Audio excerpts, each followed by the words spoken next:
Welcome to the Clarity Project. This is Neil, Howdy. a friend of mine. We actually played some pickleball today. Yeah, I was worn out by the end of it.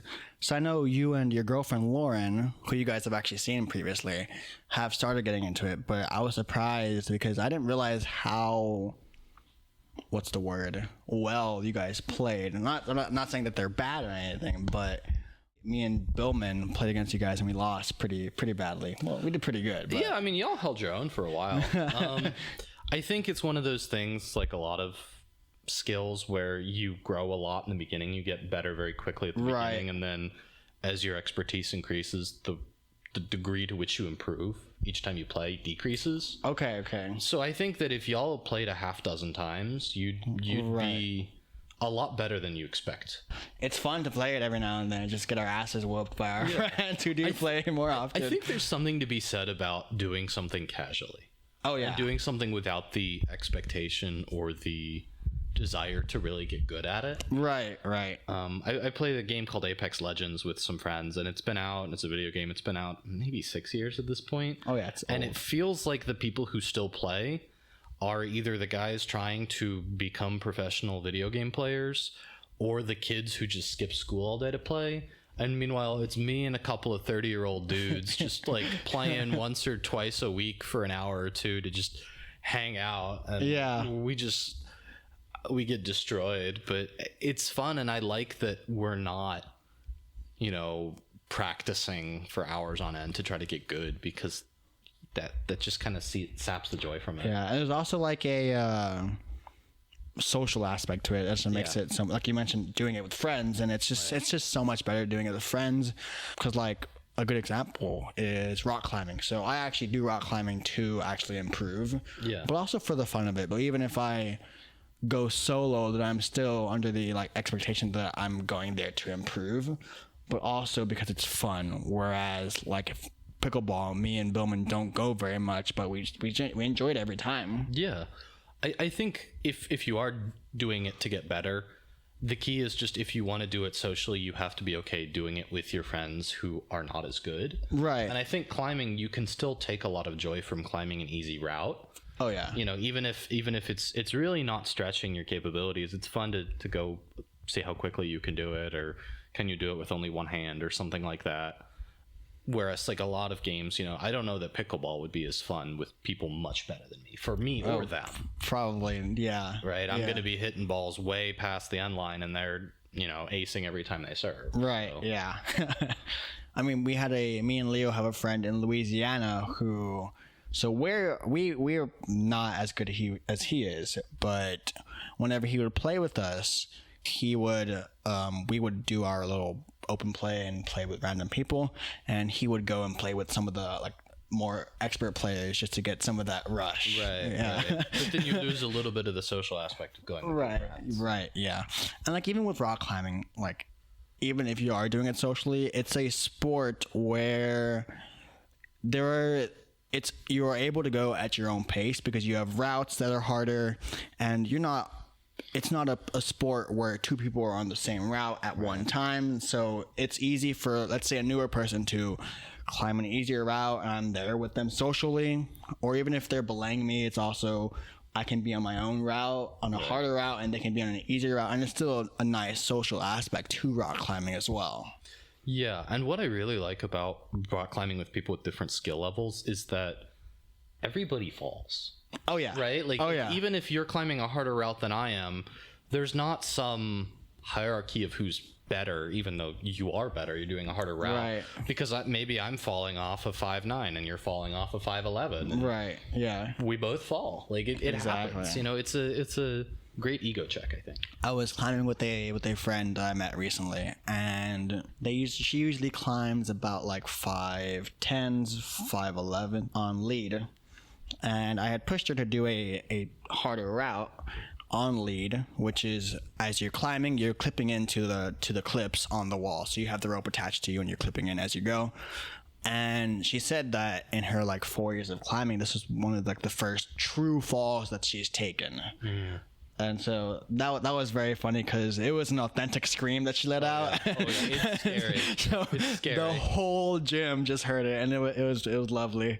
I love that. Yeah, I mean, if you push her limits, you'll find them. Exactly. But also, like, that's how you learn. You know, Right. either she sends the route or finishes the route, or, you know, she's like, learns a lesson. Okay, maybe my grip strength wasn't that strong. Maybe I rushed this movement too much. Right. Yeah. So one way or another, I mean, unless you get hurt, I think it's a good thing to try.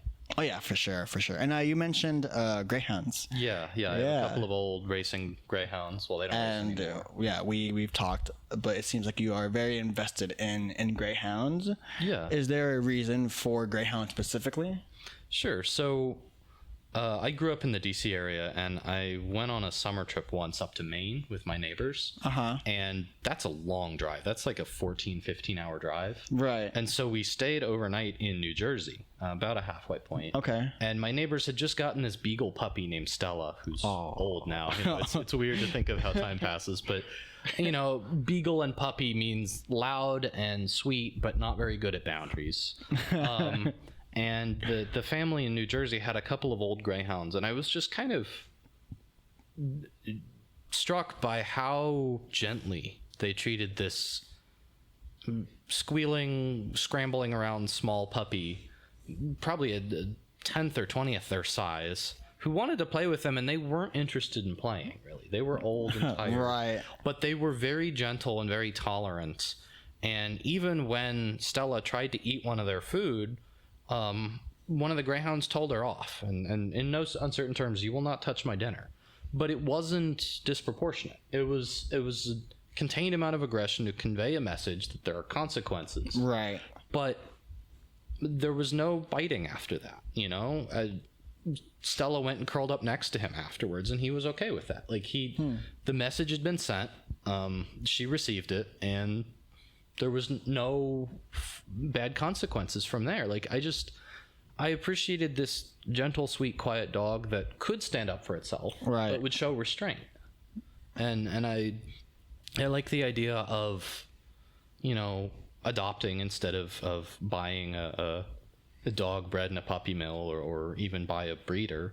And the thing about Greyhounds is, because they're used as racing dogs, there's this steady supply of 4 to 5 year old dogs that need homes after they're done racing. And so that's how I got my pair. I got one in February of 2020, and you know, before the pandemic, she really did not like being left alone at all. Okay. Because they live in barns with all the other racing dogs. Oh, I did not know yes. that. And her foster owners had a couple of dogs, and so I think it's truthful to say that at 4.5, Ahava had never been alone. Oh, okay. Like, in her life, she had never been the only creature in a space. Okay, that's interesting. Wow. And so she was terrified. And so as the pandemic went on, I thought, you know, a second one would be good. And so I got JoJo, who actually is her half sister, in July of that year. So is it typical for, after that 4.5, 5 year range, that they stop racing? Is it typical for owners to just kind of drop them? There's a couple of different things that happen. Generally, the best case scenario is, if they win a lot, they're used as breeding dogs. And so I mentioned my 2 dogs have the same father. They're half siblings. He's got thousands of children. I think his racing career was less busy than his retirement. Just, he won a lot of races. Okay. Yeah. So that's a great or better outcome if they win a lot when they're done racing.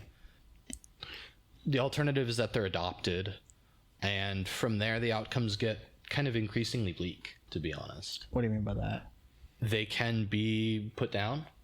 They can be sold to illegal racetracks that will run them until they really can't run at all anymore. They also have the universal donor type of blood for dogs, so they can be used in blood banks. Oh, I see. So really not a lot of great options for them. I mean, maybe some of them just get turned over to local shelters rather than dedicated rescue, which is where I got mine. But, I mean, if an animal's labor is monetized, when that animal stops producing value, like, the people who make money off of it are probably not very interested in continuing to provide for it. That sucks. Yeah. Yeah. So I mean, I was really glad to you know, I kind of get all of the benefits of having a purebred dog. I can see their pedigree. You know, they're fairly well cared for when they're racing dogs because, Right. you know, that they're incentivized to do that. Okay. But also, you know, I'm not perpetuating breeding dogs when there's so many dogs that need adoption. Like the reason to have these dogs came before me, and whether or not these dogs get adopted, as long as racing is legal, people will keep breeding and racing these dogs. And it's not legal anymore actually in Florida, but it is abroad, and so the adoption org gets some dogs from other countries now. So racing is not legal in Florida anymore? Not anymore. The population voted to ban it in 2020, and it was going to go into effect at the end of the year. Okay. But with the pandemic ongoing and the tracks having to be closed, they mostly got rid of their dogs over the summer. So that's why I got JoJo in July of that year, because the owners of her track could see the writing on the wall, and they knew that the track is not going to reopen before the ban at the end of the year comes into effect. I see. Plus, if they're going to have to get rid of their dogs by the end of the year anyway, or they're going to stop making money, I think they thought it wasn't worth keeping these dogs, feeding them, housing them. Maybe the tracks open up in October or just in November, get to race them for a month or two, and then they're done anyway. Yeah. So it makes no sense to just actually keep them, especially if there's going to be a ban going on. Right. But like, so obviously you have your own pair of dogs. Do you know anyone else who has rescued, or would it be considered rescued? I think it is. It's certainly an easy rescue because I don't have to go to Florida to get the dogs. There's volunteer groups that do that. Well, but like if you're adopting them, then would it be considered a rescue since their usage, I guess, to say it lightly, their usage is over? They are done.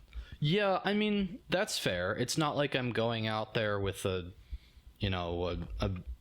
bulletproof vest or something to try to steal these dogs out of captivity. Like, this isn't like a SEAL team style rescue, but there's not a lot of great outcomes for these dogs other than adoption. So I guess, is it rescue if I didn't adopt them, somebody else eventually would? That's not something I really have an answer to. Right. Okay. I do feel a little weird saying rescue because I talked to an adoption org and got a dogs, and they're here in Austin. Like, shout out to Galt, Greyhound Adoption League of Texas. They were great. They did a home visit. They're really dedicated to making sure that the dogs get a good home and matching the right owners with the right dogs. If you have a cat, then they won't give you dogs that aren't cat safe, things like that. So I really appreciate the work they do. So there's a question that I really like that I don't get to ask often. Sure. And this question is, you walk into a room full of everyone you've ever known, and who is the first person you're seeking out and why? Ooh, that's a good one. At this point, my only grandparent still alive is my mom's mother. Okay. My dad's father died before I was born, so he's disqualified from your question. But my dad's mother died when I was probably about 7 or 8. Okay. And then my mom's father died when I was probably 10 or 11. And so having relationships with them as an adult, I think, would be nice. It could be great to reconnect with old friends, but I can do that now. Yeah, Maybe exactly. I should just reach out and message somebody on Instagram or something. Like, I'm an adult. I can do that. Yeah. But the people who've passed who I don't get to talk to, and particularly the ones where I didn't get to talk to them as who I am now. Right. It could be really interesting to, have that connection be on a different frame of reference, just because, as a 7-year-old, my relationship with my grandmother's very different. Right. Than the one my dad and his sisters have with their mother. Or even the one you would have with her now as an adult. Right. Understanding that time is so limited. Right. Like, I didn't understand her fortitude, her resolve, how determined she was and unwilling to give up or have her autonomy restricted. When she was hospitalized before she passed away, nursing staff asked which nursing home she was in, and they could not believe it when we said no, she lives alone. Oh, wow. Yeah, like she I think her lungs worked at like 20% capacity. She just wouldn't give up. She wasn't done being independent, and if that meant her body didn't work, she'd just push through it. Like it was, and I didn't get that at the time. You know, nobody's walking me through that. As a 7-year-old, I just see grandma. Yeah, as a child, like you're not expected to understand the extent of suffering, really. No, and I don't think I had the capability to do it. Right. Like, I think it was probably for the best that they didn't really articulate that to me. No, I do think so, because we are, I mean, as children, you know, we are supposed to be all about fun and just playtime and stuff. Supposed to be. And just, I mean, and sure, like sad things happen. We get, obviously we get frustrated that we can't have dessert before dinner. Right. But like as a child also, there has to be a level of, I think, just safety for the child. Yeah. As to not cause any sort of trauma and anything that can burden them or harm them later on. Yeah. I mean, especially when they don't have the way to process that. Right? Yeah, Like, exactly. that'll stick with you, and then you're talking to a therapist 20 years from now about it. And, Oh yeah. you know, this could have been avoided. So yeah, I think that's probably who I would talk to. So it'd be your, remind me again. My grandparents, the two grandparents I have that have passed away. Okay, gotcha. My mom's mother is still alive, and I'm going to visit her for Thanksgiving. Oh, nice. That'll be fun. Nice. Yeah.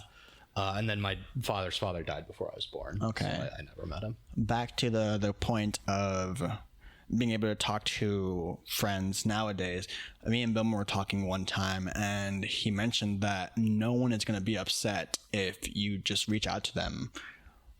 Yeah, that is true, and I realize that on like a mental level. That Yeah. you know, you message somebody from high school, they're like, "Oh, funny, I haven't heard from him in a while," but nobody's going to be like, "That weirdo thinks of me fondly and wanted to catch up." Like, how dare he have enjoyed our friendship? Like, Yeah, like no one's going to think negatively if you just reach out to them, even if it's just to say hello. yeah, Right. Like I reached out to someone this past Christmas, and we just chatted and just talked about what was happening. That was quite nice. And so, yeah. I think I feel a little bit daunted by the amount of investment it feels like it would take to catch them up on everything. But I Yeah. gotta realize I don't need to do that.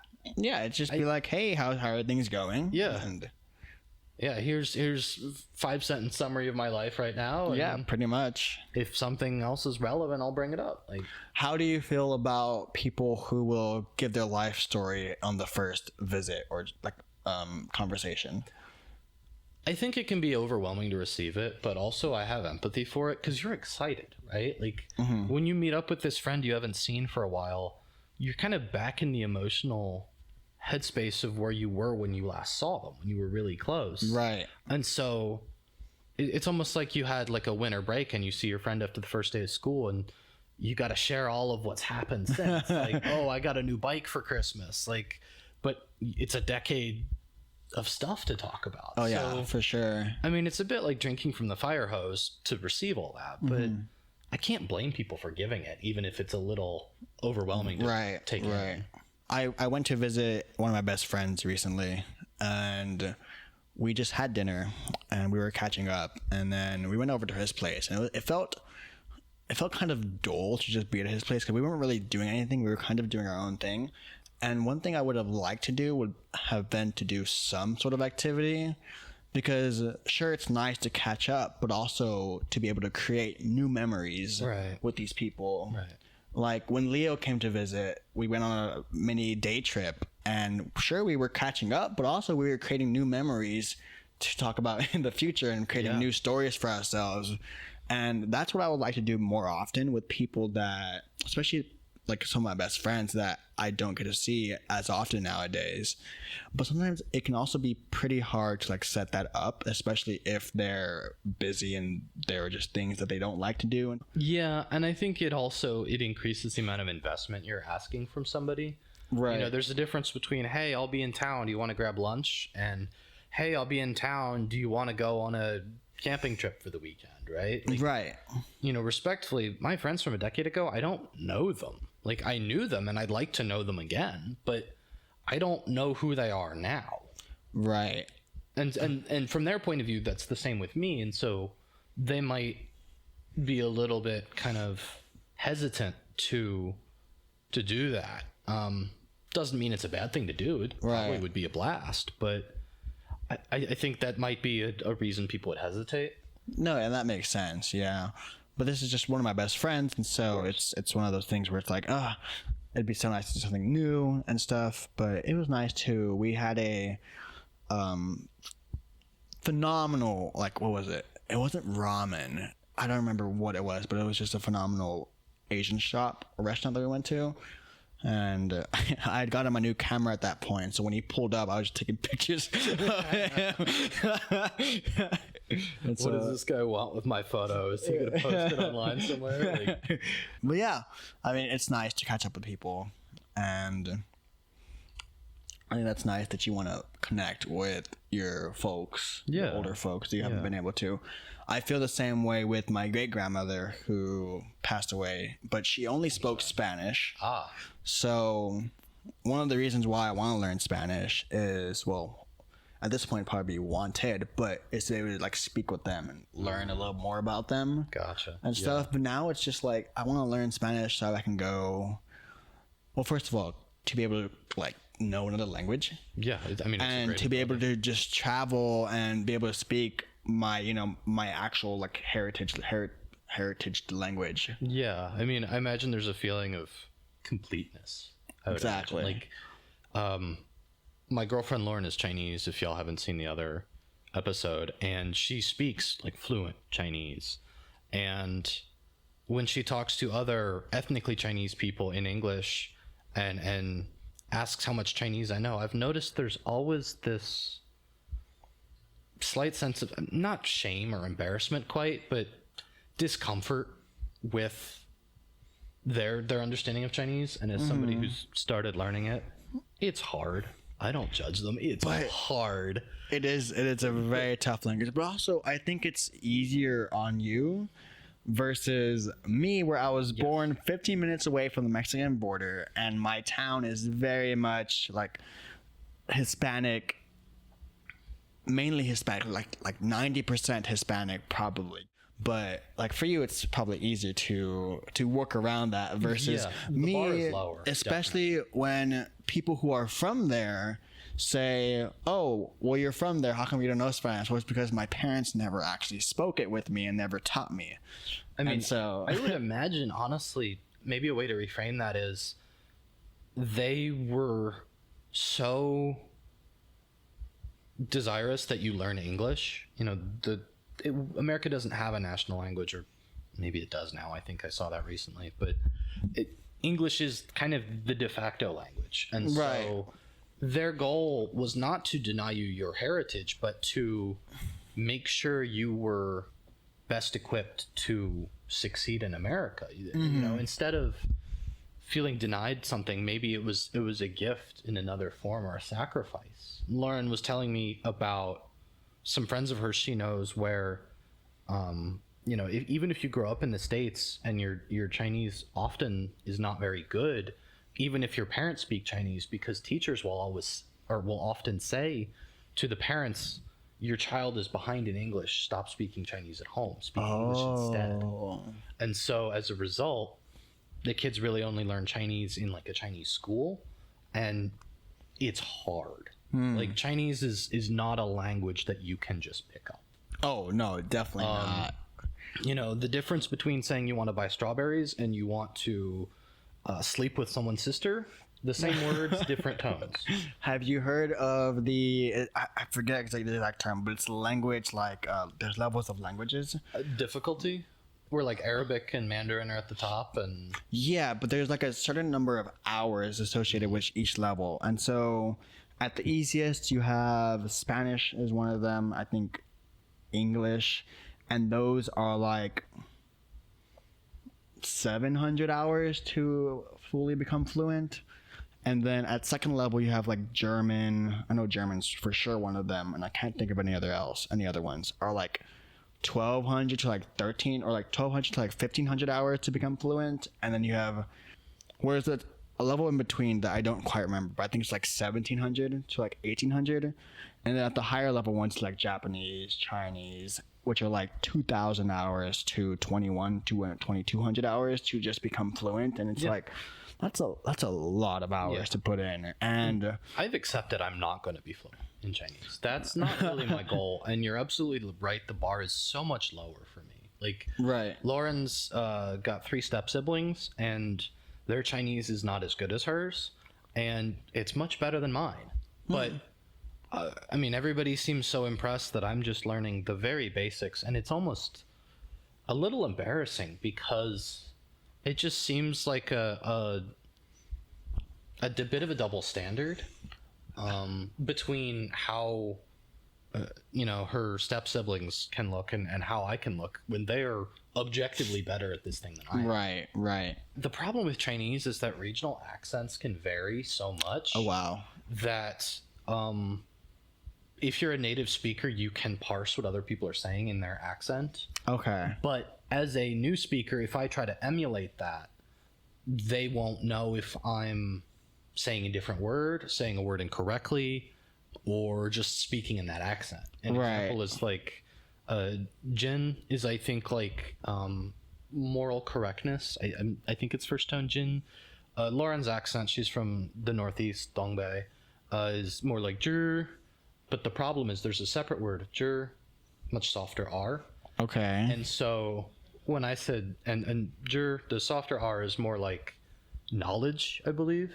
Okay. And so when I said a slang phrase I'd heard of, Cao Zhi is kind of like focus on being morally correct, I think is kind of a rough-ish translation. Interesting. The teacher didn't understand me because she thought I was mispronouncing Zhi, more like truthfulness. And when I played her a recording of Lauren said it, she was immediately like, oh yeah, I've heard that phrase before. So it's hard because I want a consistent accent when learning. Right. Like Which can be tough. Yeah, like apparently, like Mao Zedong, the communist leader of China, his tones were apparently all over the place. Oh wow. Incorrect, but people could understand him. Whereas I don't assume I will have that same level of ability to be understood despite getting things right. So that's probably part of why it's so tough, but I'm afraid to take too many lessons from too many different sources because they will say the same thing in different ways. Another word that is from Lauren's neck of the woods is for like a mantis shrimp. It's siapaza. Siapaza? Yeah. Siapaza. Which is a fantastic name. That's a fun word. But the teacher didn't know that either because it's slang, and xia, Siapaza. xia, xia, or xia, is kind of like shrimp, but Okay. but it's not a. It's like if you called something a crawdad, right? Like people in Boston might not know what a crawdad is, Okay. but there's much more regional variation than I realized. It's interesting and it's daunting, and I kind of had to accept that I wouldn't achieve fluency, and that's Right. not really my goal even now. Right. Yeah. So what would your goal be? Would it be fluency enough to get around, let's say if you go to China, or fluent enough to understand what Lauren's saying, or fluent enough to be able to understand conversations between Lauren and her friends? So we're visiting her extended family in about 5 or 6 weeks. Okay. And so, to be honest, I don't expect to be able to communicate with them super well. Right. But English, honestly, in every sentence, there's like 2 to 3 words that matter.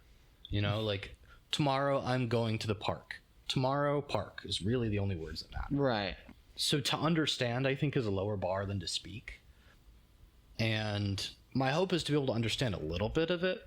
It helps also that Chinese is structured in ways that English isn't necessarily. Right. Like there's subject, time, end or place, and then like kind of the action, like a noun and verb pair, and then there might be a modifier at the end, which is like a question word, like a yes or no question, like ma, like I don't remember the tone on that. I think it's no tone, which is just ma.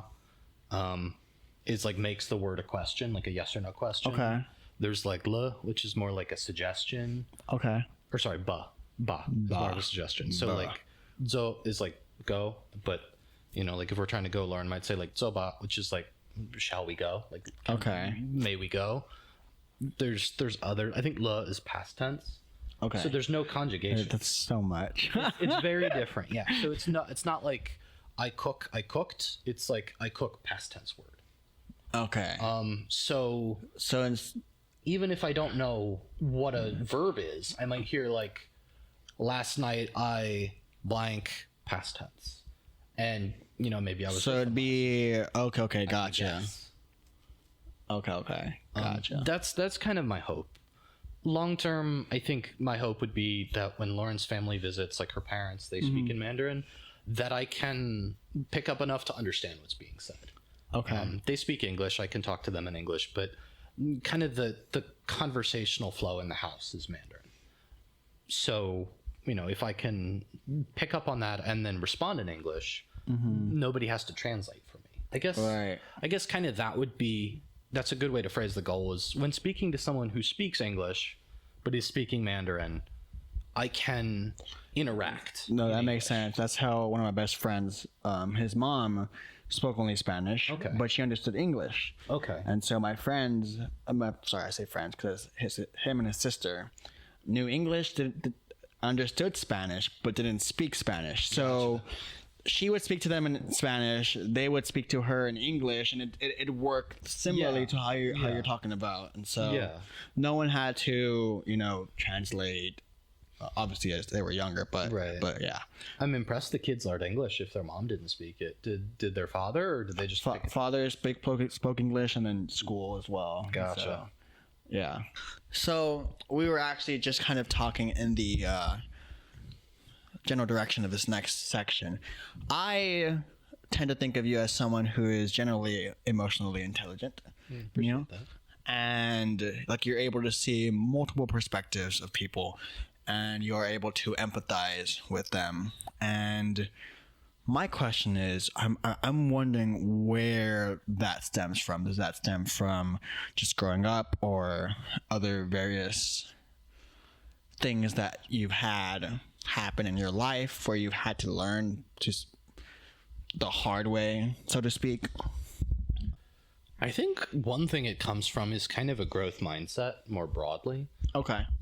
The growth mindset versus fixed mindset, quick primer, is that a fixed mindset is like you have a set of skills or gifts, and that's what you're good with, and that's what you're not good with. And a growth mindset is much more about your abilities and your capacity, or much more what you make of them. Like if I were to have a fixed mindset, then I would say that my intelligence is maxed at this certain level, and doing anything beyond that, I just can't reach that level.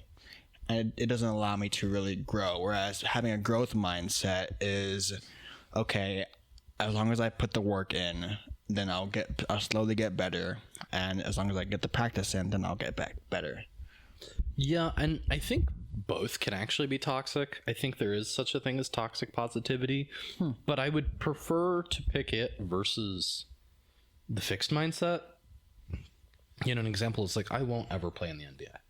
Right. Like a growth mindset of I'm going to get to the NBA, not actively harmful, in fact, right? Like I have health issues that would make that not good for me. Like I said, I'm 28. Like, I mean, there's dudes a decade younger than me working to get into the league. Like, right. And if you just start basketball now, skill, like, right? Like, I mean, there's people who have a foot and a half of height on me too. Like, it's not a thing that I am best served by thinking I can grow towards. But in general, I like to have a growth mindset. And so, you know, everybody's been in social situations or family situations or interactions with anybody, bosses, coworkers, where they don't go as you hope. And I think it's easy to shut down and not think about it, or to blame the other person, or to blame the situation, or to find some way to kind of hand wave it. Oh, we just, you know, like different personalities or different values or something like that. And sometimes all of those things are true. Right. You know, sometimes your boss walks into work one day mad about having woken up on the wrong side of the bed, and you're going to catch hell for it. And there's nothing you can do about that. That sometimes happens. But for a long time, and I've been moving away from this a little bit, but for a long time I had the view of there's always something I can take away. Okay. From a situation. So even if in this moment there's nothing I can do, right? You know, this is getting into the weeds a little bit, but maybe my boss didn't sleep well because he's a big fan of, I don't know, sumo wrestling. He stays up late to watch it on Thursday nights. Okay. Well, then Fridays, I know he's going to be a little bit irritated. Maybe I work late Thursday night and then come in late on Friday to kind of avoid the worst of the moods, right? Like, you can't change the wind, but you can adjust your sails. And sometimes you can't. And so that's why I've been moving away from that a little bit, because sometimes you can do things perfectly and still not get the outcome you want. Right. Sometimes you can you know, like in poker, maybe you play the hand perfectly, but the other guy has better cards, you lose. Right. But over the long term, I think looking at situations through how can I learn from this leads to that growth in a way that somebody who is more focused in feeling good about it short term, oh, my boss is a jerk, you know, would probably feel more comforted short term, but wouldn't have changed the situation for themselves long term. Right. So how, over the past couple of years or however, I don't know, have you seen this change of mindset affect you? How have you grown with it, from it? I think that accountability is a very useful tool to have, and I think it's a good thing to have, and without sounding like an angry old man, like, I think a lot of people kind of lack it. And I think The accountability? yeah, and I think the younger you get, the less accountability people tend to have in aggregate. You do sound like an old man. I know I do. Well, I mean, here's the other side of the coin, which you probably won't hear from an old man, which is that taking accountability for everything means that sometimes you take accountability for things that are out of your control. You know, that first time that your boss comes in angry, you just struggle. Maybe he doesn't watch sumo wrestling. Maybe he just is a jerk sometimes, and you can't predict when that's going to be, or you can't do anything about it, even if you know the reason. And by kind of appointing yourself as the person whose job it is to work around that, you create work for yourself, and that work might not even be possible. Right. Right? Like, if you're accountable for, you know, let's say you're trying to be accountable for a restaurant, one person can't run a restaurant. If you're the manager or the person who seats people, the host, but your cooks get up and walk out, I mean, maybe the lesson should be, okay, they should be paid better, but if you don't control the pay, maybe the owner does. You know, by trying to take on the labor of figuring out what to do about that. Right. That's not your problem to solve. You can't solve that problem. Right. And you're going to hurt yourself trying. Sometimes not trying is better. You know, I had one boss / client. It was a weird situation, and she wanted something impossible. Like functionally, she wanted to have her cake and eat it too.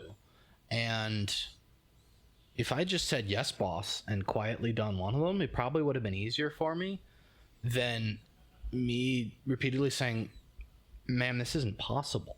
And then ending up basically making one of the two, right? Like, I made more work for myself and created enemies, but it didn't change the result at all. Right. Like, maybe just letting it go would have been better. Has this affected any other, like, relationships? Yeah, I mean, there have been times where I've kind of cut my losses. Okay. Where I really tried to make things work, and it just wasn't going to happen. Right. And in the aftermath of situations like that, I do kind of do a postmortem of like, oh, could I have done something differently?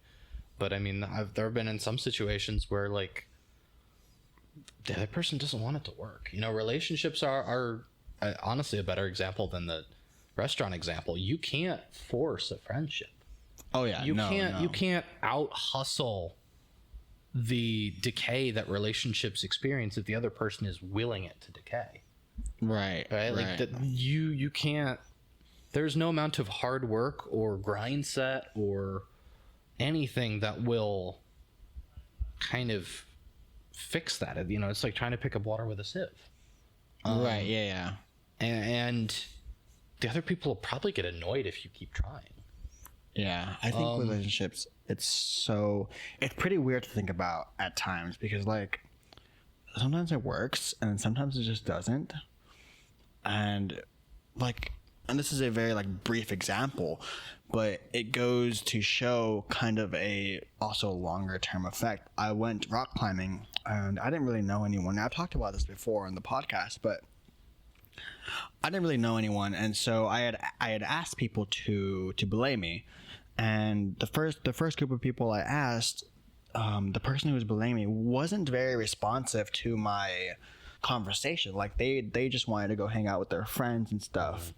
And basically, I could just tell that there was no reciprocation of engagement. And I got exactly what I needed, which is a belay, but also I'm new to the gym. I would like to at least get connected with more people. Right. And just long story short, I ended up asking someone else if they were going to climb, and now me, her and her fiance are now climbing on a weekly basis, and I even had them over for dinner last week. So it's just and this was same day like conversation within a couple of hours, and it's just like sometimes it works and sometimes it doesn't, but it also depends on the people or the parties involved. Yeah. Right, it's reciprocal. Exactly. And that first person wasn't interested in reciprocating, and I mean, at least they were pretty upfront about it. It sounds like, you know, like they didn't say it through their actions. Right. What's frustrating is when they'll say sure and talk to you and make small talk, and then they never want to see you again, and they didn't want to see you then, and they wanted to get away and go hang out with their friends. I think this kind of also sounds just like dating in general too. Yeah. I feel like a weirdo in that I liked dating apps actually. Okay. And I didn't have great success on them. I got stood up on more dates than I went on. But I liked that everybody kind of opted in to flirting or romantic. What do you mean by that? If you match with somebody on a dating app, the assumption is that you're interested in them to some degree. Okay. You know, it's not like you're talking to some girl at the gym and she's like, please leave me alone, I have a workout. Or, you know, you leave your number for a waitress and she is nervous because she might come in again later and make her life harder. Like, everybody you match with on a dating app is kind of open to discussion. And because the pool is so big, you know, people don't feel super pressured to go along if they don't like where things are going. And dating apps are not without their problems, but you know, I think it's less likely for you to get those kind of, I'm not going to say leading you on, that's a very loaded phrase in dating, but kind of following up on a conversation when you really don't think it's going to go anywhere, and in fact might even want it to not go anywhere. So I mean, that's something I liked, is that there wasn't, you kind of were taking the matching at face value, in that when there is a match, it means that there is a level of interest involved in both parties to pursue something, a potential something. Yeah, right. Like, what that looks like may vary, may not be certain, may change. But I mean, even I know Lauren has used Bumble BFF to meet friends. Oh, really? Yeah, and it's worked pretty well. I mean, it seems like it probably works better for women than men, just because I think women tend to be better able to kind of just approach each other spontaneously like that. than men do. I don't know. Maybe that's just my view, but and of course this is like on average. This is not every man and every woman. But you know, I do kind of like the idea that like by even talking to somebody, it's already been established that there is some level of interest in some form of relationship. Right. See, I'm kind of, I don't do dating apps, right? And so like I really enjoy the organic way of meeting people, and I feel like dating app, I agree with your points of how there is by having that matching system, it does allow for a prospective further usage of time for a connection. Yeah. And it allows for people to actually be like, oh, there actually might be a connection. Let's pursue this a little further, versus just going up to someone and be like, hey, and asking for their number and they're just getting straight up rejected. But I think also it does, by doing that, it does allow a person to understand the pain of rejection and learn from that. Yeah. Which I feel like isn't the case with dating apps. I feel like, okay, I take that back, because I feel like if someone isn't getting many matches, if they're swiping, was it right for yes? For some apps, I think right. Obviously, I wouldn't expect you to know at this point. I don't remember. And to clarify, I see the problems with dating apps, that they're inorganic, that they're superficial, that they're kind of saddening for everybody who uses them. Like, I don't have an ideal answer, and I think overall dating apps are more interested in keeping you on the app than they are finding you a compatible partner or partners. But I just like the person you're talking to is at least somewhat interested. Right. No, that makes sense. Also, there's also some level of social understanding that goes from organically meeting someone. Like, let's say if I'm a shut-in NEET and I'm on my dating apps and I literally don't interact with anyone, and I go on a date and I don't know how to be like social, or I'm not able to pick up social cues because I don't have experience with that, then obviously that's gonna take away from my experience from using dating apps, because I don't have these social cues that I'm picking up on, or these, I don't even know what to call it. You're not really getting you're getting feedback that you weren't expecting. Exactly. And if these like matches, dates from dating apps are my only interactions with people, then, and they're not good because of my ineptitude to be social, then obviously I'm gonna be angry and upset about the result that I'm not getting and that I want to get versus what I'm not getting. And obviously it's gonna skew my vision of dating apps in general, and I'm getting very heated about this. No, I mean, it's just, I think overall they're a net negative. And I did meet Lauren on a dating app. I'll be upfront about that. Like, I think overall they've probably caused more harm than good. On the other hand, I would argue that the shut-in NEET, who by the way is not you. By the end it sounded like you were talking about yourself, but like I know that's not you, so I want to clarify that. Like, they deserve love too. And if they go on a date and it goes poorly, I would hope that they would have the self-reflection skills to say, okay, I bombed that. How do I do better? Rather than, oh, all women are trash or something. Like, right. Like if they are that easily influenced by one bad date,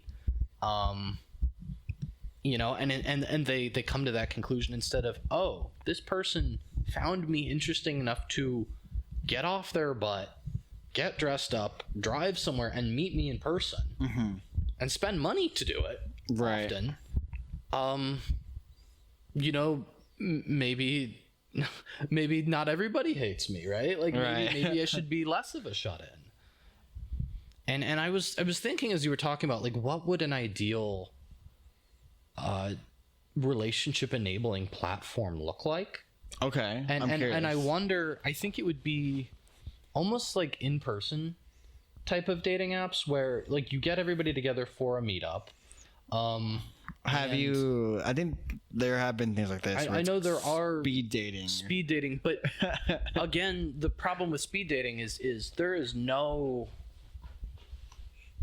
necessarily, it's not known for sure whether the person you're talking to is interested or staring at their watch waiting for the 2 minutes to be up.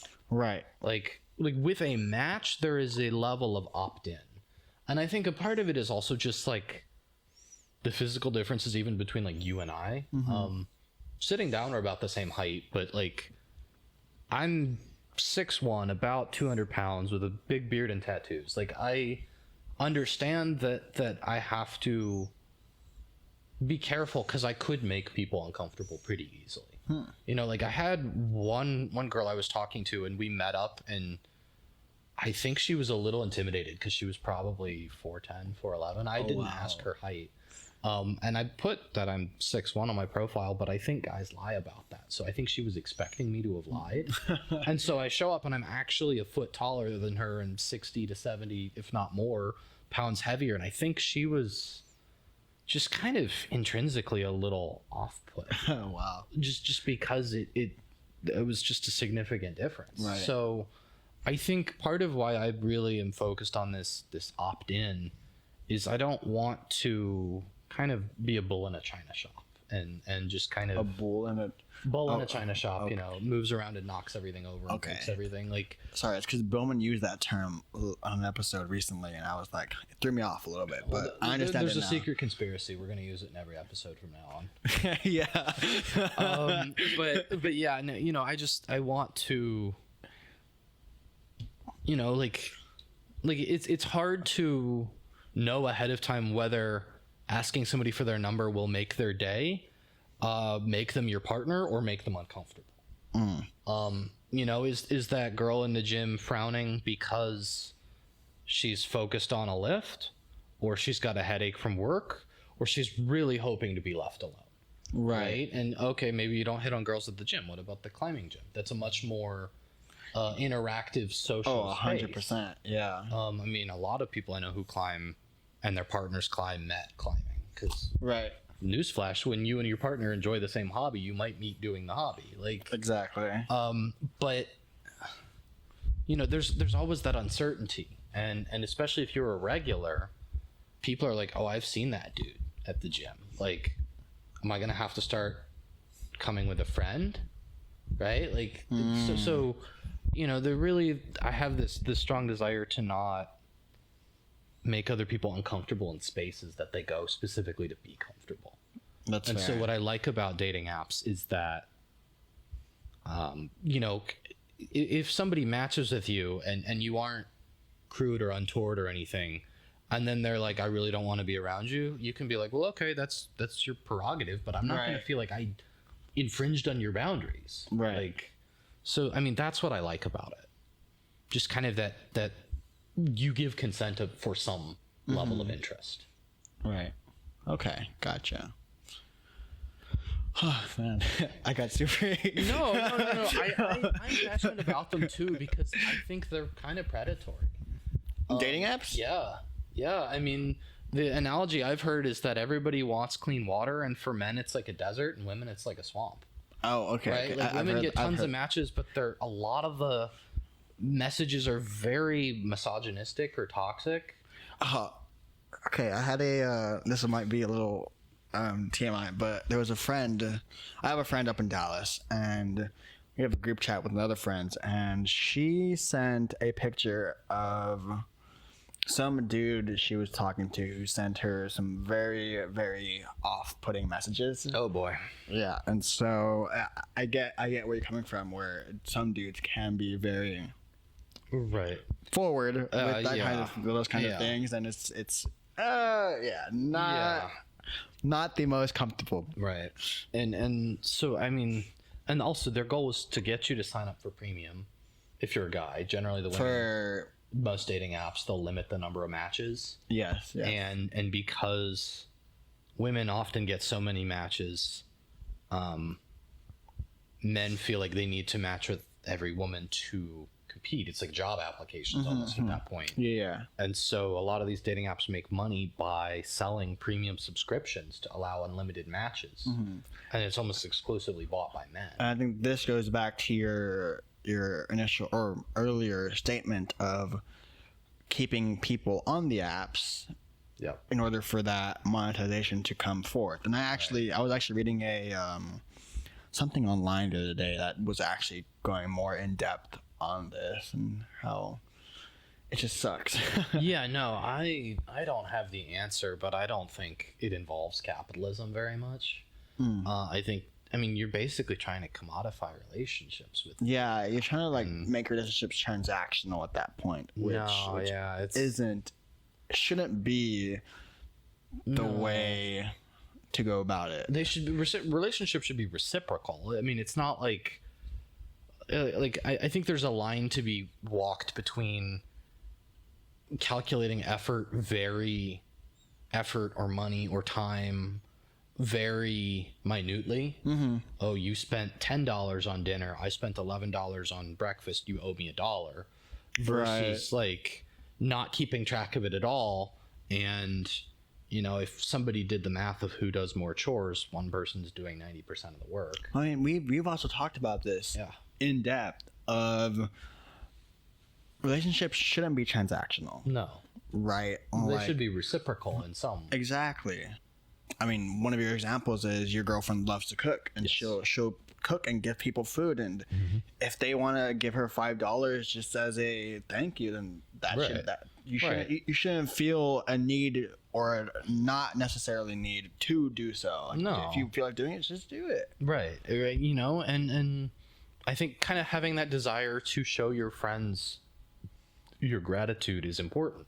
Like I mentioned during the power outage, I spent some time at a friend's place. I worked there on the Friday of that week. Right. And I brought the dogs over, and he was very willing to share his space, and and I think a week or two later I went and helped him clean his living room. Like I didn't calculate out the relative hours of how many hours I worked versus how many hours I cleaned. I didn't figure out an hourly rate for each one. And I didn't feel like I owed it to him, or he would stop being my friend, or I would be a bad friend. But you look out for your friends and they look out for you, and you don't really do the math for it. Right. But like that, there should be a balance. And it's interesting because not only is there no universal right answer for where that balance is, I don't even think there's a relative right answer. I don't think, like, for example, in our relationship, I don't think there's a right answer for how the balance of friendship, contribution, whatever you want to call it, should be. The definition of a successful friendship is that you feel comfortable with the level of reciprocity. Right. I feel comfortable with the level of reciprocity. This podcast, you don't have to be here. No. I don't expect you to be here, but you're here because you wanted to try something new. I thought it'd be fun, but also I want to support you in this endeavor. Like, right. And like, like, I think what defines an unsuccessful relationship is there's not a way to reach a level of reciprocity, whatever that looks like, or effort or contribution, or however you want to define it, that works for both people. Right. Yeah. Do you ever feel like sometimes you give too much, and then, like, okay, I'll give an example, because sometimes I feel like I plan things too much and then don't get that same level of however you say that word. It's a tongue twister. Equivalence or rough exchange. Yeah, from other people actually planning things, or me, like, I'll go out of my way to talk to someone and they won't do the same. Do you ever feel that way?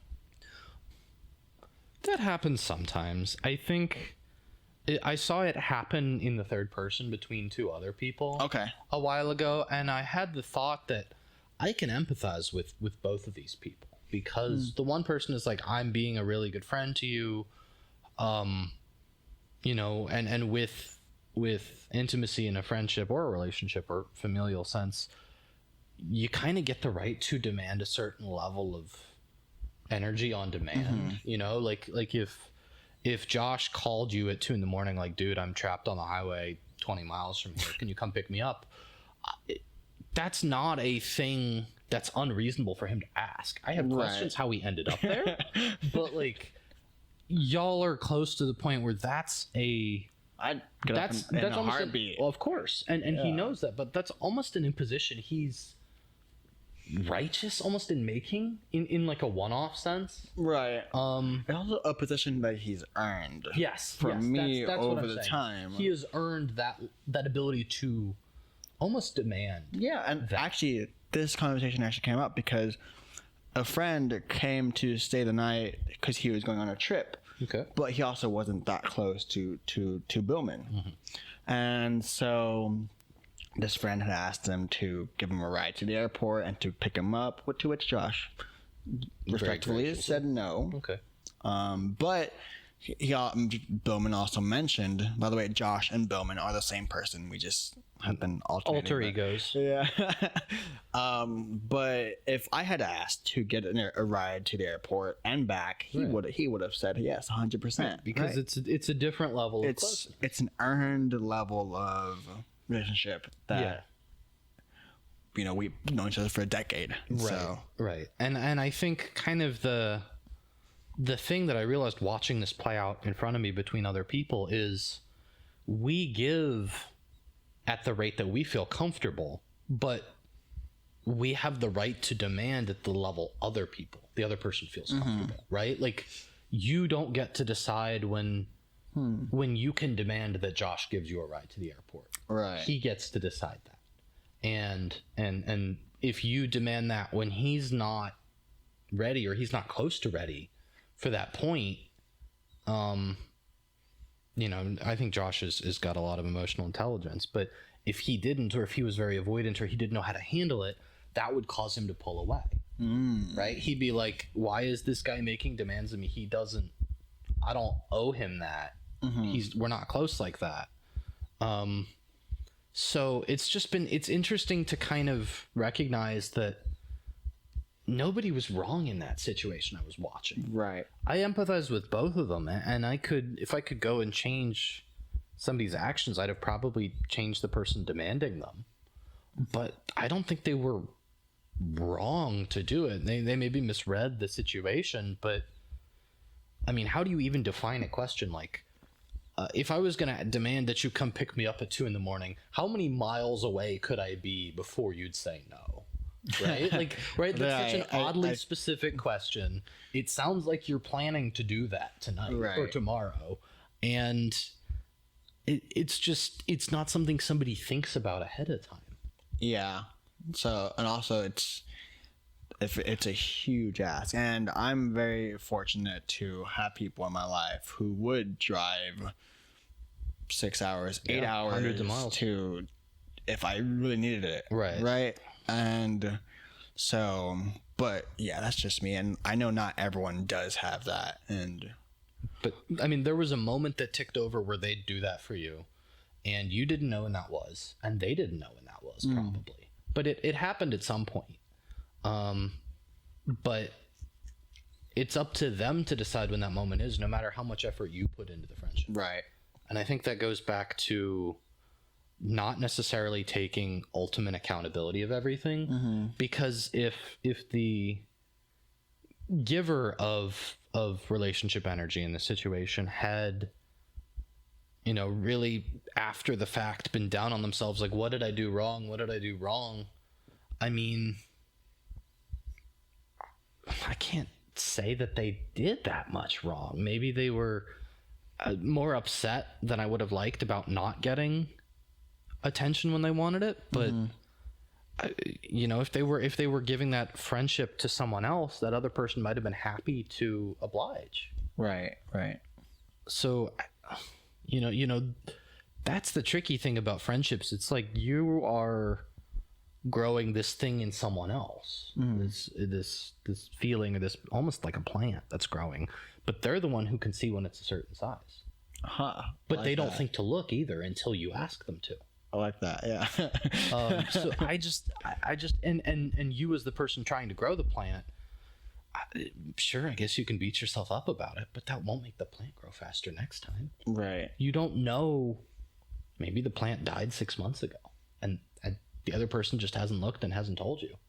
And so you're thinking of what you could have done in the last 3 months to water the plant more. The plant's dead, bro. Right. You didn't know that. So taking accountability can't help you. Right. Yeah. So as someone who does have a high emotional intelligence, to my standards, how would you recommend someone improve their emotional intelligence? I think slowing down is a good piece of advice. I think that slow down in terms of when you ask a question, think before you answer. When somebody says something that's maybe out of character or out of the character of your relationship with them, or out of context, maybe you're talking about pickleball and they say, "Oh man, my boss is a jerk." Like that's on their mind, Right. So, well, okay, what is the mind state of somebody who interrupts a pickleball discussion to complain about work? If somebody sends you a text that's doesn't make a whole lot of sense, or they're asking for something that they wouldn't normally care about, you could just dash off a reply. But Right. if you stop and think, why do they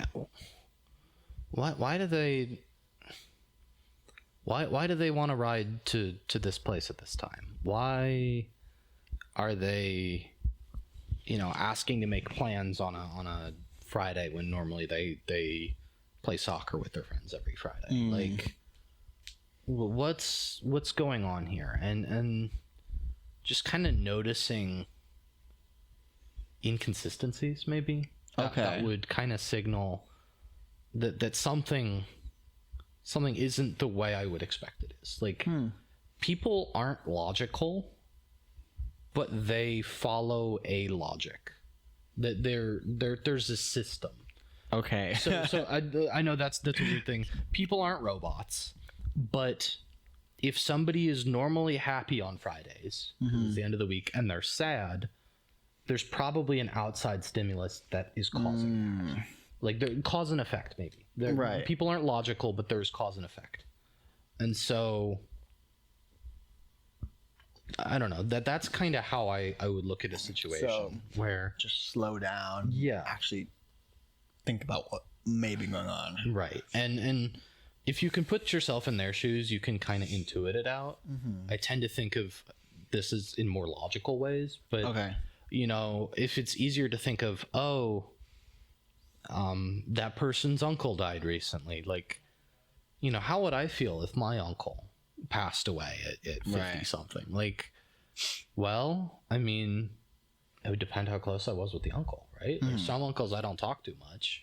There's some I talk to more. So here's a range of options, and let me try to ask a follow-up question to narrow down which of them it might be. Okay, gotcha. Well, Neil, is there anything you would like to say to the viewers? Last note. Be good to folks. Drink water.